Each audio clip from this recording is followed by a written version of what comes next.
She walked into the mansion like she owned it. 3 weeks later, she was scrubbing the marble stairs with a toothbrush in front of the neighbors. Then one girl asked a simple question, and something in her mother's face broke. What happened next will shock you. But let's start at the beginning. The mirror and the words. My name is Clara Hastings, and I remember the exact moment my reflection stopped belonging to me. I was 17, sitting in front of the mirror in my bedroom, applying soft rose blush to my cheeks, trying, for once, to feel pretty. Prom night. My borrowed dress from a neighbor shimmered in the corner of the room like it was made for someone else. I was holding my breath, smiling at my reflection, unsure if I looked like a joke or a dream. That's when she walked in. My mother, Loretta, stood behind me in the doorway, silent at first. Then she stepped in close, leaned over my shoulder, and stared at my reflection as if inspecting a stain. Her voice was low, flat, like a doctor delivering bad news to a stranger. You're too ugly to get married. Don't embarrass yourself in that dress. I flinched. Not because she yelled, she didn't. Not because she laughed, she didn't. She said it with the cold calm of someone reading your death sentence, as if it was obvious to everyone but me. The room didn't just fall silent, it collapsed. Something inside me cracked in that moment, quietly but permanently. I remember blinking, hoping she'd say she was joking, that this was some twisted version of a pep talk. But she had already turned away. Loretta had always had a talent for weaponizing motherhood. She cloaked her insults in silk. She called it tough love, as if the damage she inflicted was somehow medicinal. When I was 10, she told me to stop slouching because it made me look weak. At 11, she mocked my voice for being grating. By 13, she said my jawline made people uncomfortable. By 15, she stopped isolating parts. It's your whole face, Clara. I'm sorry. I just don't want you getting your hopes up. My dad, before he died, used to kneel beside me and whisper, You're beautiful where it counts. I never quite knew what he meant, but when he was gone, it became the only compliment I had. After his funeral, Loretta boxed up all the photos of the three of us. I found them years later under the stairs. The only time I ever saw her cry was when she burned one of the pictures in the sink. Prom was supposed to be a turning point, not a fairy tale. I wasn't delusional, but just a night. One single night where I got to pretend I belonged in a dress. I was supposed to go with Andy Meyer, the quiet kid from my art class. We weren't dating, but he was kind, and he asked me with a smile that made me feel like maybe, just maybe, I was normal. 2 hours before the limo came, he canceled. A text, just one line. Hey, something came up. I'm sorry. No reason, no explanation, just gone. When I showed Loretta the message, she didn't even flinch. He came to his senses, she said, and went back to folding laundry. I sat in the bathroom for over an hour after that. The lights were too bright. My makeup looked like paint on the wrong canvas. Mascara bled down my cheeks as I wiped off the blush slowly, as if erasing a lie I'd told myself. That night, Loretta poured herself a glass of wine and turned up the TV volume while I laid in bed staring at the ceiling. No hug, no comfort, just silence. She never asked if I was okay. I think in her mind she was teaching me something. The next day, she told me to quit theater. You're not made for the spotlight, she said. It'll only make you look more desperate. She banned selfies. Told extended family I'd decided to focus on humble pursuits instead of dating. She made it sound noble, like I'd chosen monastic obscurity instead of being unwanted. The worst part? I believed her. I believed that if I ever wanted someone to love me, I'd have to be rich or famous. And even then, they'd be pretending.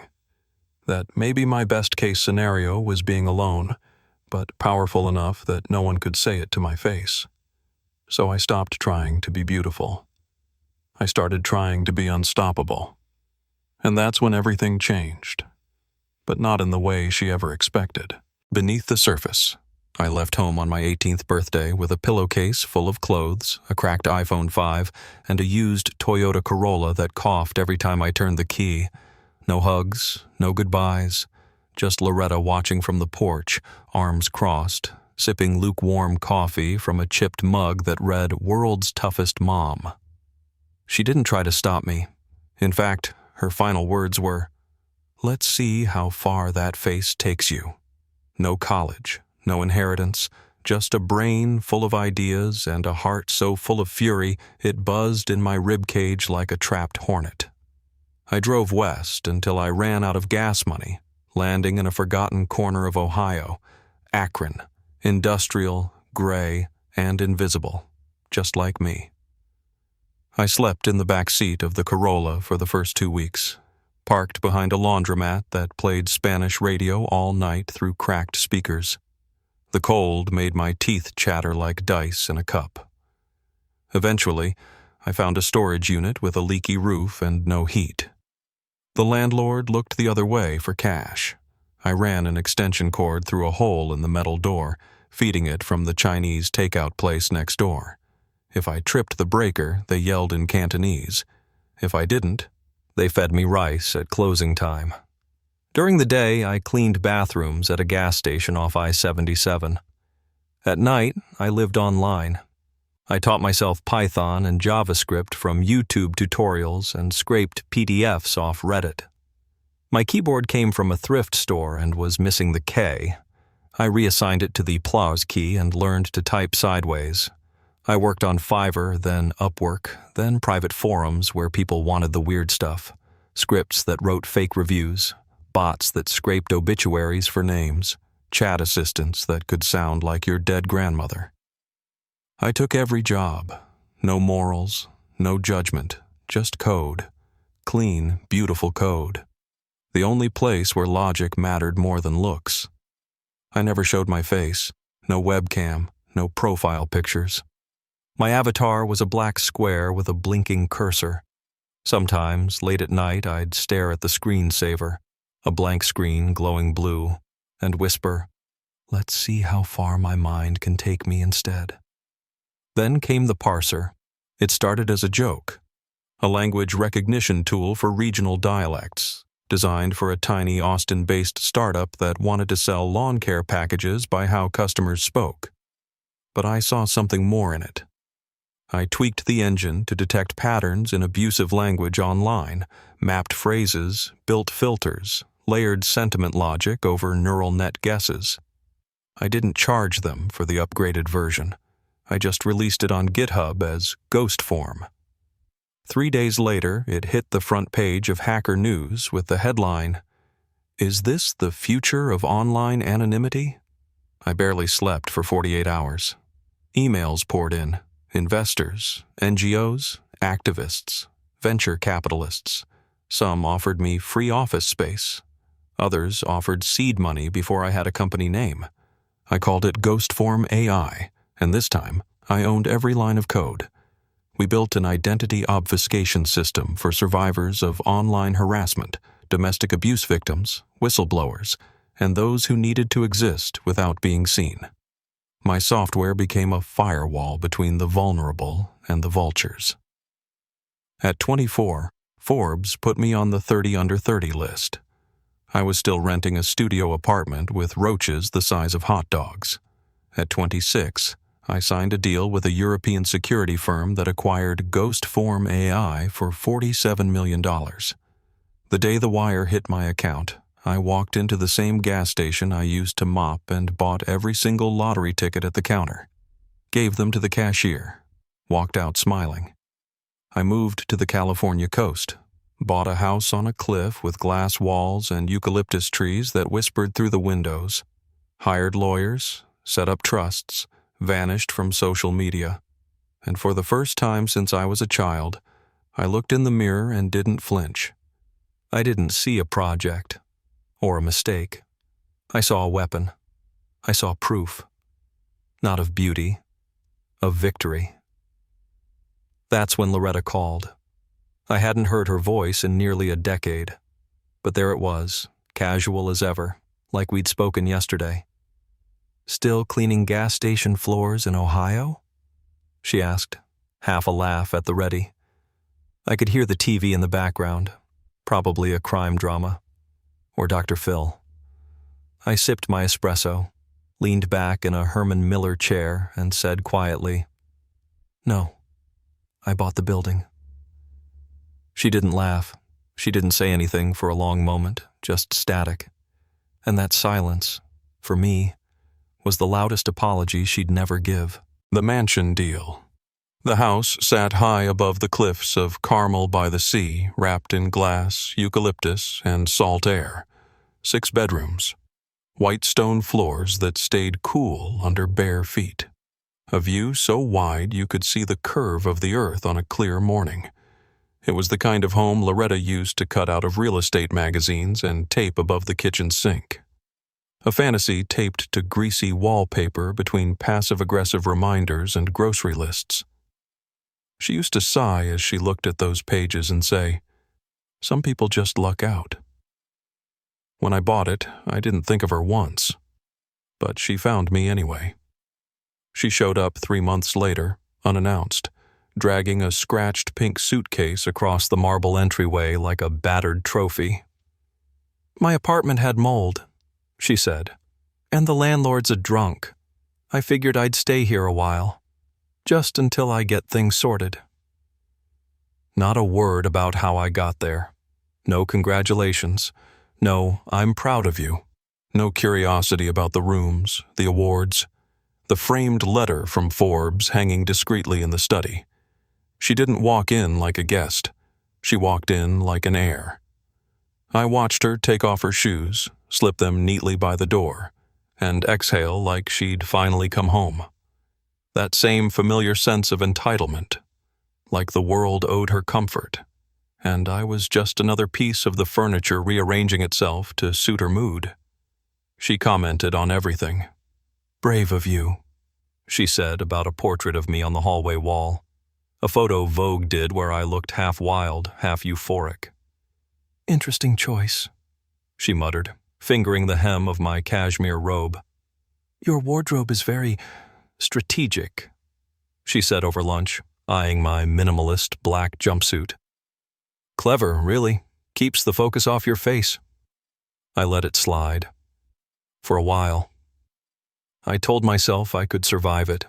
I had survived worse. Then came the moment that changed everything. One night, we sat across from each other at my marble dining table. The air was thick with rosemary and garlic. I'd hired a chef for the evening. Loretta had poured herself a second glass of wine and was chewing on the stem, watching me with a look I knew too well. The gaze of someone assessing damage, noticing cracks. Then she said it, offhand, like it didn't matter. "You know, with all that money, you could finally fix your nose. Wouldn't that be poetic?" I didn't flinch. I didn't snap. I just set my glass down slowly, met her eyes across the flickering candlelight, and said calmly, "You can stay, but you'll earn your keep." She blinked. Then she laughed. A brittle, forced laugh that didn't quite reach her throat. "You're joking," she said. I didn't respond. The next morning, she was handed a list. Vacuuming, dusting, folding linens, scrubbing the marble floors in the entryway, the very ones her suitcase rolled over like she owned the place.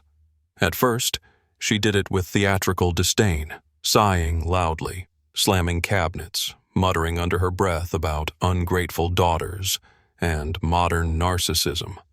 She called her friends, on speakerphone, and described me as unwell, cruel, and clearly still seeking approval. "She's punishing me," she said once. "It's humiliating. It's like being a servant in your own bloodline." Every time I offered her the same thing. "I can call a car, a hotel, or buy you a bus ticket back." She always went quiet. I began to realize something. It wasn't me she feared. It was silence. Silence meant no witnesses, no stage, no one to absorb the venom she still needed to spit.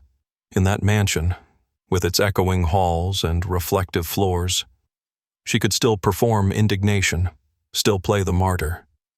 Here, she mattered. Out there, she was just another bitter old woman in a rent-controlled apartment with peeling linoleum and no one left to bully. I never raised my voice, never insulted her back. I just let her scrub, let her dust, let her feel the cold stone under her knees while the afternoon sun lit the streaks on the windows she missed. Sometimes I watched from the balcony above as she cleaned, her posture slowly collapsing under the weight of a truth she would never say out loud. She wasn't entitled to anything here.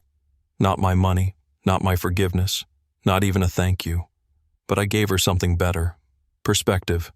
The kind only gained when the roles reverse and the floor you once looked down on is now the one you kneel over. The echo of power. One morning, as Loretta was scrubbing the front stairs in view of the passing neighbors, her hair tied up with a bandana, her lips pursed with pride, a young woman stopped to watch. She smiled. "Is that your house?" she asked me. I nodded. She turned to Loretta. "You work here?" Loretta opened her mouth and hesitated. Something in her eyes flickered. "I help," she said. "She's my daughter." The girl's smile widened. "That's amazing. You must be so proud." And for the first time in 30 years, Loretta looked at me like she was seeing something else entirely. Not pity, not shame, fear, and maybe regret. Later that day, I found her sitting by the kitchen window, quietly folding towels. She didn't speak. She didn't look up. I poured myself tea, leaned on the counter, and finally broke the silence. "You said I was too ugly to get married, but I didn't need a husband to own this house. Just your words, and a memory that burned hot enough to melt every lock you ever put on me." She looked up, and for the first time, I saw her nod. Just once. Maybe it was apology. Maybe it was surrender. But in that moment, I felt something I'd never felt before. Not anger. Not revenge. Peace.